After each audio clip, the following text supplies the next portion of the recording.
কিছু মানুষ আছে যে মানুষকে নিয়ে অনেক বেশি হাসাহাসি করে, কিন্তু সেই মানুষটা বুঝতেই চায় না যে আসলে সেই মানুষটা কি আদৌ তার জন্য পারফেক্ট কিনা। কিন্তু কথা হচ্ছে যে তুমি আজকে যাকে নিয়ে হাসাহাসি করতেছো, তুমি কি আসলে তার যোগ্য কখনো হতে পারবে? কখনোই না।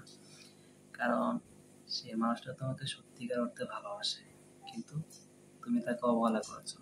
তার মানে তুমি মানুষ হিসেবে নগণ্য, আর তার কাছে তুমি কিছুই না। কারণ তার কাছে সত্যিকার একটা মন রয়েছে, তোমার কাছে নেই। তো এতেই বোঝা যায় যে তুমি কখনোই তার মতো হতে পারবে না। ও সরি, কখনো বলতে তুমি যদি তোমার লাইফ যদি চেঞ্জ করো, সেক্ষেত্রে অবশ্যই তুমি তার থেকেও বেটার অপশন পেতে পারো, বা তার থেকে বেটার অপশন হইতে পারো।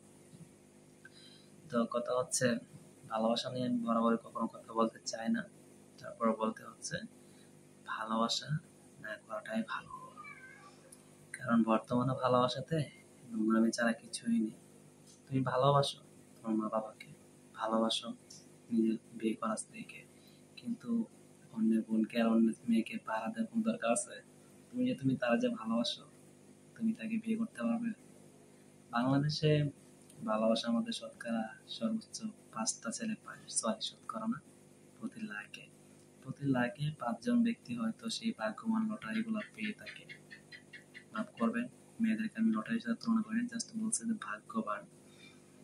তো এইখানেই বোঝা যায় যে বাংলাদেশে ভালোবাসা সত্যি মানুষের থেকে পাগলের সংখ্যা একটু বেশি।